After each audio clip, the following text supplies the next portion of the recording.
It's great to be here again today, doing our next instalment of our leadership series. The leadership series is where I get the absolute privilege of talking to some of the senior leaders of our organisation and really getting to understand, what motivates them, where they've come from, what makes them tick, and what they see is the future of Allambie Care. So today I am honoured to be speaking with Brett Smith. Brett's our Executive Officer of Operations.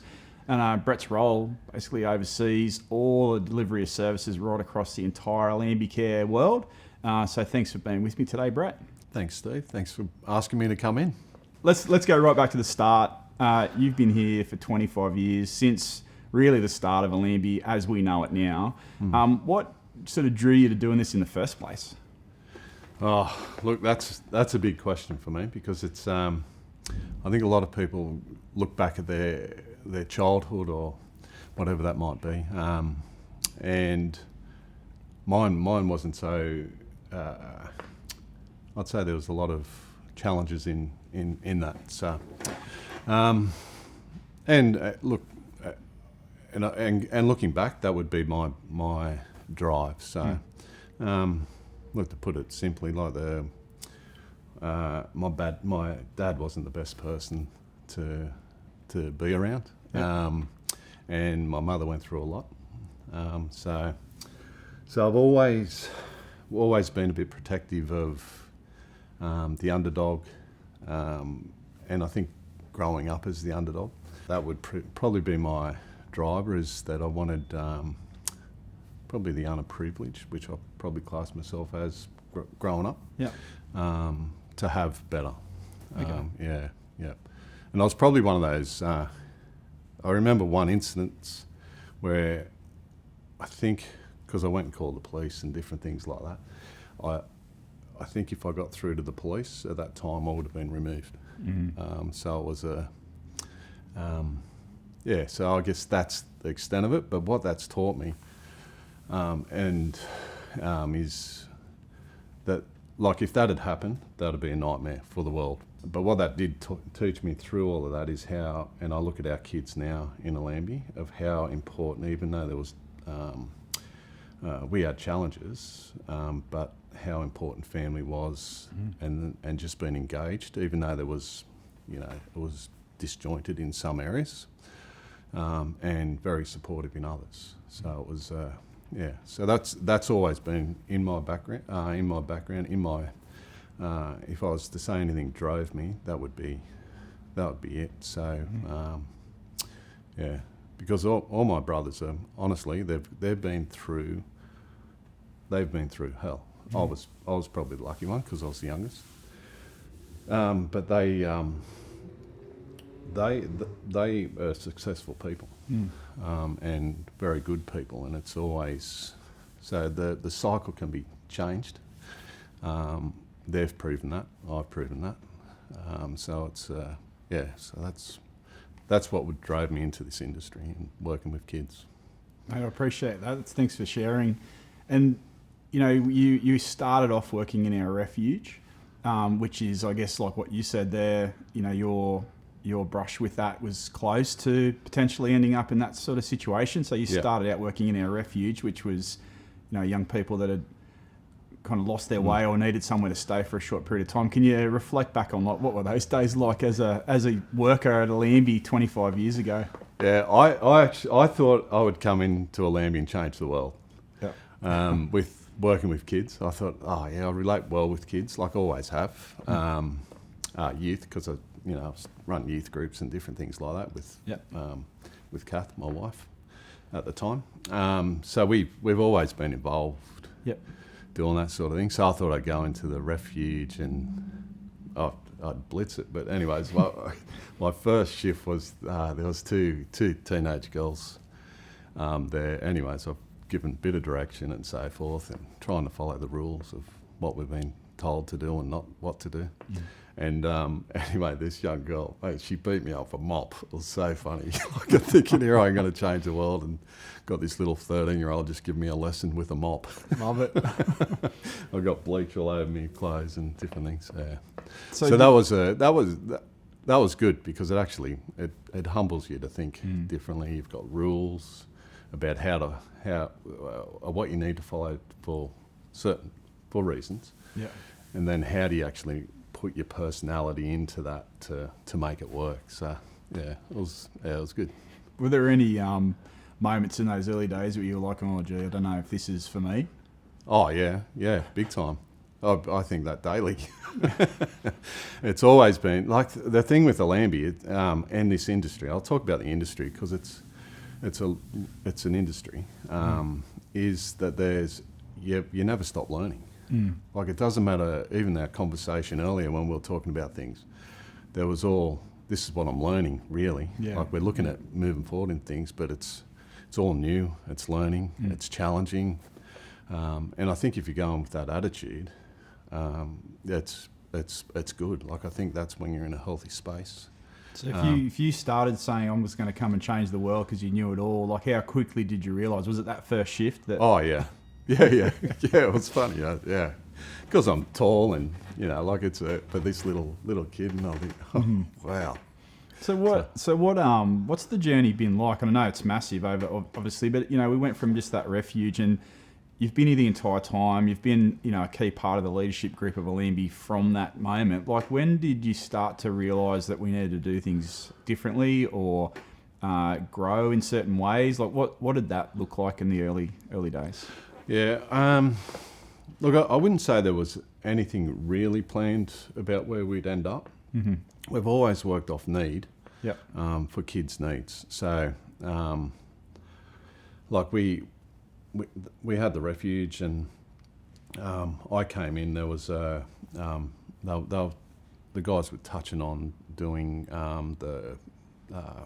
what's it called? It was just fee for service back then. Yep. So they were doing that, and then that took off for certain reasons. Just about when I sort of started. Nothing planned, but then we had some kids that were really settled in those one-on-one placements at the time, and there was no exit points. So that's when foster care came in, and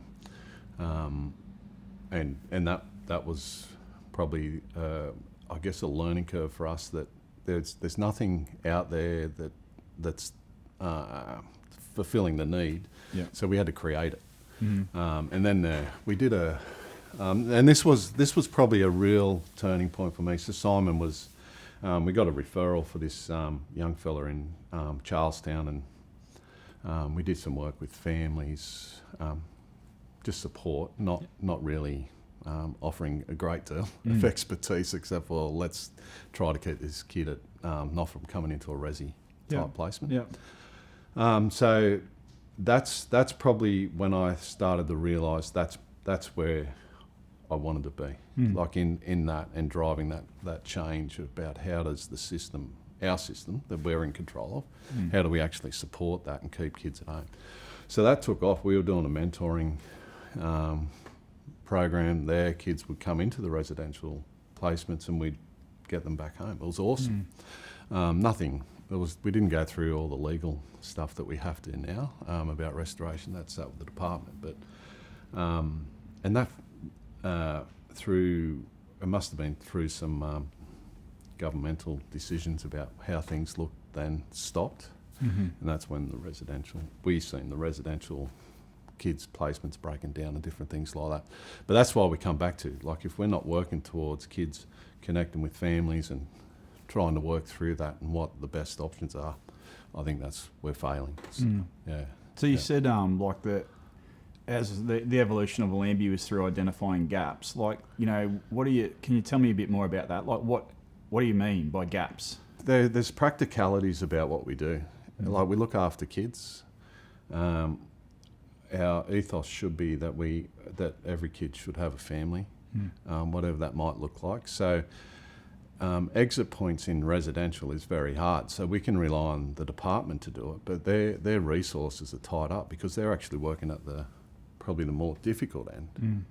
So DCJ now used to be docs and facts, but they work at the difficult end of that. We get the kids that come into our care. Now we can rely on the department, which is lack of resources. So the gap is that we should be actually supporting them to get what they probably don't get time to do. Yeah. That's what we, that's in my view, that's what we get paid for. Yeah.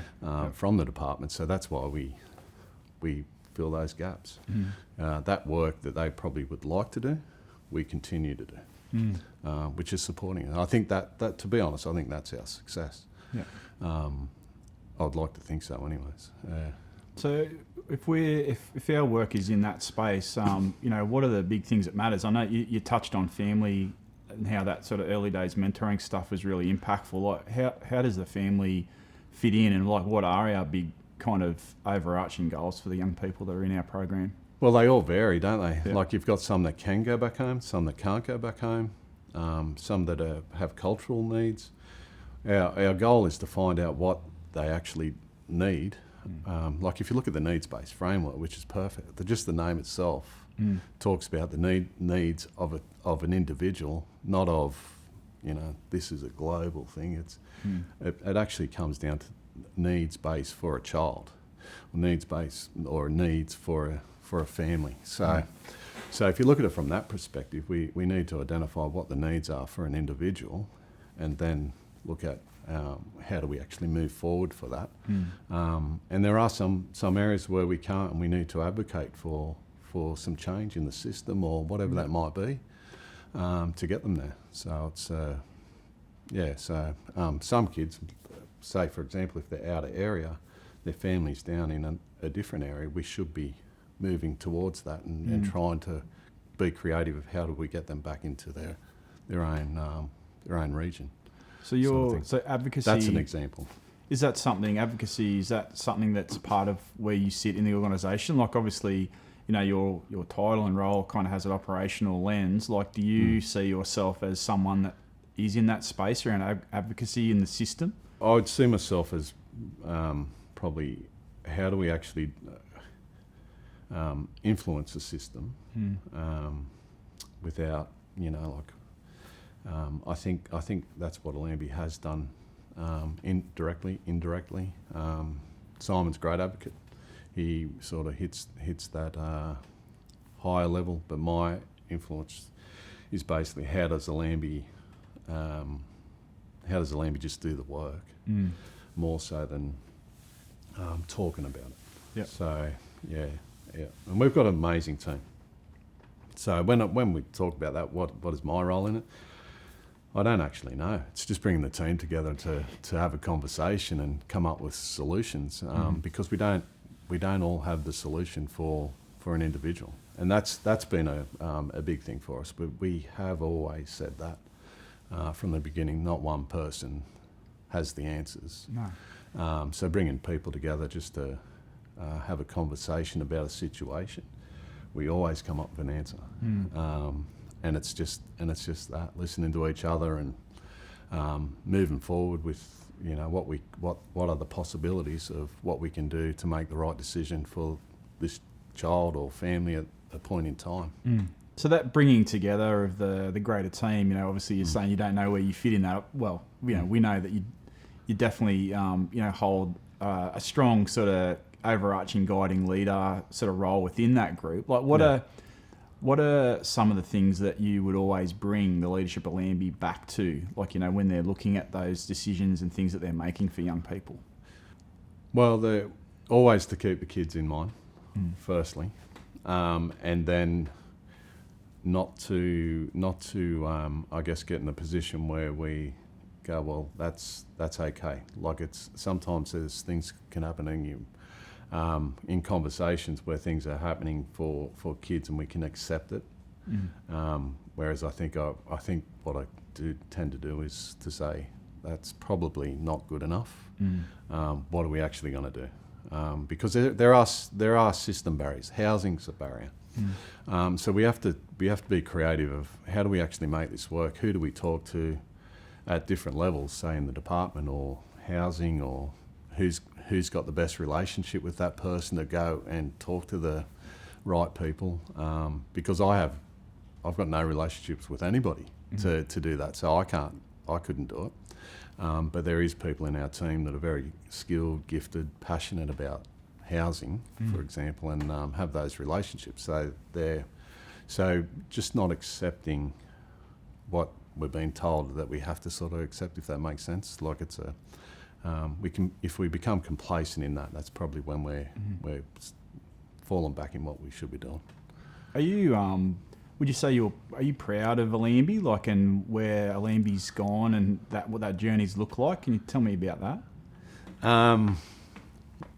I've never really thought about that, because I've always probably looked at what's next. But I'm like, when I look at it, like, you're part of that team. If we seen what we had now back then, we wouldn't be doing it. You know what I mean? It's been just a growth. And so when you look at it from where we've all come from, and I guess our senior management team being together, and still being together, and we've had ups and downs in that in that journey. That makes me proud, to think that team has stayed together for such a long time, and I think we've all allowed each other to develop over that time. So to fall into, I guess our skill set has been probably the best thing. Yeah. So if you look at, like, you touched a bit about your drive, like what got you into this at the beginning, and how you kind of learnt and then operated as a frontline person back in the day, 25 years ago. Here we are, 25 years later. You're the most senior person in the area that operates and delivers services. Do you think that your motivation and your drive for what we do is still reflective in the work that Allambie does now? Yeah, definitely. Yeah, for sure. We're I don't think we've lost any of our drive and passion for what our purpose was originally. I think sometimes we need. Well, I think if we look at anything, and where we need to go is to actually make sure that the younger generation of our staff actually come through and they can see that, because you can lose that story and what that's about. And that wouldn't be good. But so I think that's our next thing, is like, who's coming through that's going to be the future leaders of Allambie. That's where my focus is now. Like it's something that I think a good leadership team should be looking at that and what that transition looks like, and also gives people hope too that this old bloke's going soon. I'll be able to get my fresh ideas in, because people do have good ideas for Allambie. I think that's where, as a leadership team, how does that look in the future? Yeah. How do we develop people to be able to experience what we've experienced? Because we are a team that's been able to experiment with different things. So I've probably learnt more from my errors than what have succeeded. So you've been around this whole time. You've seen how the sector has moved, and how focuses have been on different things about what's best and what's not, and what works, what doesn't work. Where are we heading, like, in your opinion? Look, I'm excited about the future. I think we're in a good spot. The guys are connected with unis now, which that would have been farcical for us to even go near years ago. And we've got a bit of like evaluation stuff happen with our programs. All the stuff that where we're moving to now is probably more at a sophisticated level of how do we actually do things. So we can probably say now that we're data informed, which is unheard of. 2 years ago we had no data. Now we can see data that drives practice and also the business, even though I hate calling it a business, but just those, how do we get better, is probably where we need to be, and that takes the team. And I think we've got the team now coming together, which has been awesome. Like, just having our whole, like, we do this, we get our governance group together, and just our leaders in Allambie, there's so many of them, and they're and it's just awesome just to hear them talking about their departments and what they're going to do, and and just how they're starting to work closely together. that's look, Lambie's always been about the continuum of cares. So supporting kids at home through to kids coming into care and then hopefully back home. And just the conversations around that, how do we do that and do it well and do it therapeutically is that makes me, if going back to one of those other questions about what makes me proud, that makes me proud. Yeah. If you were going to give yourself some feedback on your 25-year career at Lambie, what would you say to yourself? I think just being patient and not panicking would be the biggest thing, because there has never been a day where we haven't had a drama. Yeah. Like, we support 500 kids and families in Lambie per day. So today there's 520 kids and family we support. Now, obviously, there's going to be a small portion that there's going to be issues, but there's always a positive. Yeah. And I think that's what we need to, well, I've probably still learning, how do you look at the positives in crisis. Well, thanks, Brett. I think that's a really good spot to leave it. And I just want to say a massive thank you to you for sharing your insights today, because, I would have to say that I think that you are someone that, is patient and that is settled inside crisis and doesn't panic. And I think that's been the way that you've led the team over all these years. It's, a real privilege to be able to have these conversations here and share just some insight about people that lead a Lambie. And today I think it's been great to listen a bit about your story, a bit about your journey and how you've led the organisation over the last 25 years. So thanks for sharing that stuff. And, I think especially the bits around the next generation coming through and just how valuable they are and how important that is to you to get that right, so that, Lambie continues on doing what matters. And I think that, it's a testament to your leadership that the things that mattered to you 25 years ago are still deeply ingrained here today and will be into the future. So thanks for your time. Thanks, Stephen.